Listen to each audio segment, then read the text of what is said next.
Hi everyone, welcome to the second episode. Here's a quick look at different bracelets and different end links and different colors. Here's a 14 karat yellow gold plated 1040 bracelet. Here's a very rare pink gold plated bracelet. These are actually very hard to find. I think only seen 5 of them, and I only have 2 of them. The 1040 bracelet regularly has the 518 end links. This is an interesting number because the 18 end links are actually rare, but on other watches, for example, 11 end links are the common version and 511 version is the modern one. But on C cases, actually the modern numbering is a lot more common. And this is a rare 593 end link, and the difference is that the under part of the end link doesn't have a gap like the 518s.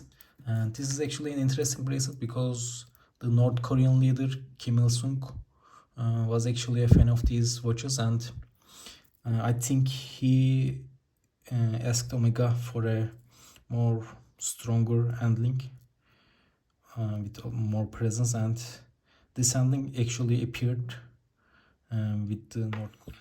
Normally these 1040 bracelets have the Note 12 blades, and this bracelet has the number 30 blade, and the difference is this part. It's one piece, and on the number 12 bracelet the bracelet connects in 2 pieces. I almost forgot this one. It's the 1507 bracelet with the 18 end links. I believe this was the original version of the 1040 bracelet, and it was paired with 18 end links, but later on they switched to the 518 end links. And you even see watches where the 18 end link is mixed with the 518 end link. I think it's normal to probably when you brought this bracelet to Omega and said you wanted new end links, and they probably issued you 518 end links, and maybe if you had an issue with a singular end link, they provided or sold you a singular end link, and that's how they ended up being mixed end links, or someone just changed it. This is the modern 3011 bracelet. Unlike the 1040, these links are solid steel, so it's a much heavier bracelet. And these used to come with the regular 518 end link, but currently if you try to buy these bracelets, they come with unmarked end links that are similar to these end links. So basically Omega sells this bracelet still, and it's the modern replacement of the original bracelet. And this is an interesting bracelet. It's a transitional bracelet. As you see, the middle links are like 1040 bracelets, but the side links are like the modern 3011 bracelet. Again, same end links. And Omega doesn't mark bracelets that are not identical to the original version.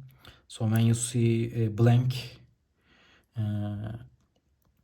blade area, it usually means that the bracelet is actually in some ways different than the original. Here is the 1172 bracelet, and these have the 515 end links. These have very different buckle types. This is no 11 buckle, but I think there are other buckles as well. So their intercompatibility is very low. This is the modern version of the 1172 bracelet, and also a modern version of the dial. Same 751 movement, but the modern dial. Same endlinks, different buckle. This is a different bracelet, but same style. Basically, it's a riveted version of this bracelet, and the links are flexible. It's prone to getting loose, and I have no idea how they can be fixed, and there is no apparent way of opening these, and I haven't tried before, but I have heard that some watchmakers know how to fix them, but I suspect they just yank these open and somehow close them. So basically it should be a brute operation. Maybe they yank open them from these parts by prying them open. In any case, it's probably a bit a brutish operation, but needed. Here's the blade part. 1093. I've heard that these are made in France, but I'm not sure. There is no solid gold version of these 1172 bracelets, also no solid gold version of the 1040 bracelet, but there is a solid gold version of this 1093 bracelet. However, the solid gold version doesn't have the stamp number as far as I know. Here's a 1125 lookalike bracelet, but it's not exactly a 1125 and therefore not stamped with the 1125 number. These have 77 endlinks, or they can have 78 endlinks, I've discovered, but they usually have this 77 endlinks. I think with these endlinks, C cases could even match with flat links, but I've never seen a flat link on a C case before. And this is a 1175 lookalike bracelet on 78 endlinks. The difference between 1125 and 1175 is the shape of the final links. Basically, these are more slim and these are fat. I think this is a better looking bracelet.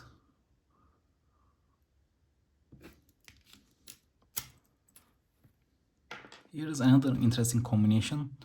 This is a regular 7-row beads of rice bracelet, the 1068. And it is paired with 620 endlinks. These first appeared on, again, North Korean ordered watches. I think Omega made the pairing for the North Korean leader Kim Il-sung. But I've seen them on several other watches, I think 10 different watches. However, these 620 endlinks are actually for a different model with a different lock height, but same lock curvature.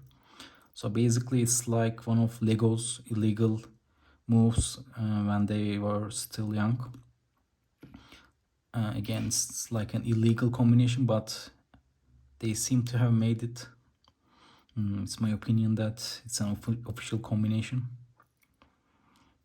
It also appears on an archive extract, the combination. But normally the endlink originally has a different height, but these endlinks are actually very easy to calibrate, so you can easily change the height of the endlink. Here are some Japanese bracelets. In my opinion, Japan at the time in 966 to 970s, basically in the 70s, let's say, at the end of 60s, was one of Omega's biggest markets. They sold a lot of C cases in Japan, and there are many C cases in Japan and other models too. Very few special models, but a lot of common models. And this is a bracelet that is, in my opinion, made in Japan, and it was definitely made for the Japan market. It is 2036 bracelet, and the endings are 056.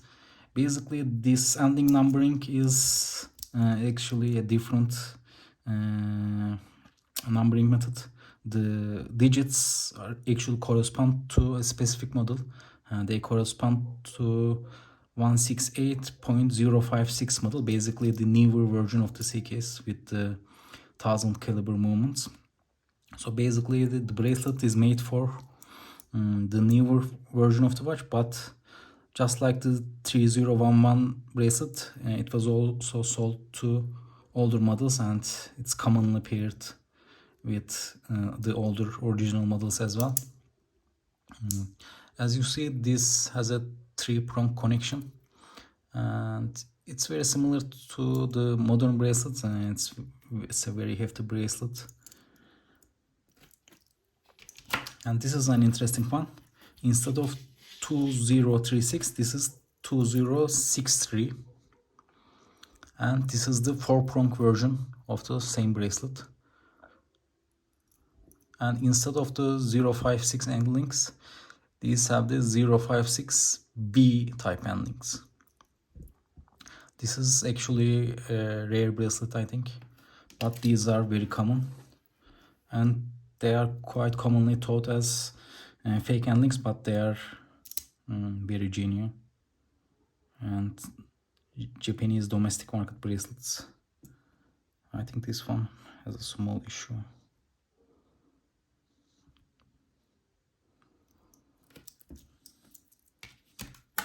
Here's a solid gold bracelet, and the only solid gold bracelet I have at home. Basically, there are, I think, hundreds of solid gold bracelets, different types of solid gold bracelets. And the reason is it's probably import related. Omega probably manufactured these in local countries to not import them from Switzerland. This one is made in Italy. It's basically a 1125 style bracelet, but obviously not. The end links are usually fused to the bracelet, but the bracelet itself shouldn't be fused. There are some Milanese bracelets. They are all authentic. This is the 2058 gold plated bracelet, 19 millimeters, and this is the, again, 2058 steel bracelet, and the logo is actually gold. This is an unmarked bracelet, and it's a Japanese domestic market bracelet. So basically, if you saw this bracelet, you may think it's not authentic, but it's actually authentic and very rare. They sold these in Japan. It's a beautiful bracelet and one of my favorite bracelets.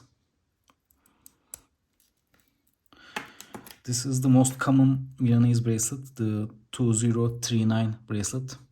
Unlike the other bracelets, this is a snap to size bracelet. Basically, you can dynamically adjust it to your size, and these actually have a latching mechanism. I think these are more practical and probably the most practical bracelets to use on any watch. This is another interesting bracelet. It's another Japanese domestic market bracelet. And the Japanese domestic market bracelets and buckles usually only have stainless steel on them, no omega marking, but they are definitely original and they appear on so many watches. A very ugly bracelet, if you ask me, but it's 19 millimeter and original to the time. So basically, for that reason, I collected it. But probably the ugliest bracelet I have ever seen. Here are two different bracelets. One of them is a Milanese and the 2060 bracelet. These appear on watches, but it's probably for a hidden lock type of watch originally, because you can see that the bracelet part is just a bit larger than the lock part. It's an interesting brick type bracelet, a Milanese bracelet. This one was a very exciting bracelet. I bought it thinking it was 19 millimeter. It was sold as 19 millimeters. So basically, I thought I found the most interesting and rarest C case bracelet, but it turned out to be a G case Geneva bracelet. it has 0 endlinks and doesn't have any code on the blade. Basically, it's a beautiful bracelet, and the lock shape was obviously a one-to-one match with the C cases. So I decided to use it anyway, and I've paired it with this patinated Maester watch. It's one of my still favorite bracelets still, but it's obviously a wrong bracelet.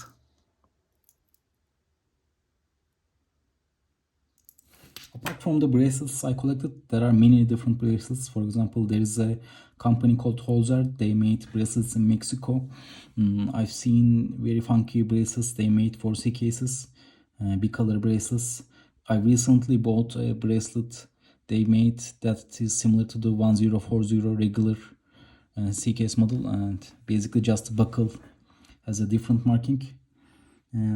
I've seen this specific bracelet. Basically, if you saw this bracelet, you would think that someone took a genuine omega buckle and paired with a regular bracelet, but it's actually appearing in many different watches, so it's obviously an official combination from just the number of watches I've seen in different places, but I don't know the story of this specific pairing, but it's definitely genuine just from the numbers, and basically it's appearing in multiple different places, so I assume it's genuine. And when it comes to buckles, white gold watches, white gold Omegas didn't came with white gold buckles, they came with regular steel buckles, and basically most of the Omegas I've seen just had these steel 16mm buckles. In my opinion, the best buckle you can use with C cases is the 14mm Geneve Dynamic buckle. It's an incredible buckle, but you have to remove the outermost ring from leather straps to use this buckle, so it's a destructive operation. But in my opinion, instead of 19 to 60mm, C cases pair better with 19 to 14mm. They appear more elegant. And another interesting information, Japanese buckles, they only have stainless steel, so basically people assume they are fake bracelets, but they are actually authentic Japanese bracelets. Sorry, buckles. And this is it for this video. I hope I was able to cover as many of the official bracelet pairings as I can. There are quite many rare pairings as well, especially I think Mexican bracelets. I wasn't able to collect many of them because they aren't sold alone, and you have to buy a watch just for the bracelet, and it's quite a tedious process. But at one point I hope to buy and collect all the possible steel bracelets as I can. I think the next video is going to be about different cases and case differences. The cases look similar, but they have bezel differences, they have crown area size differences, they have different tubes inserted in them. So basically that is what the next video is going to be about.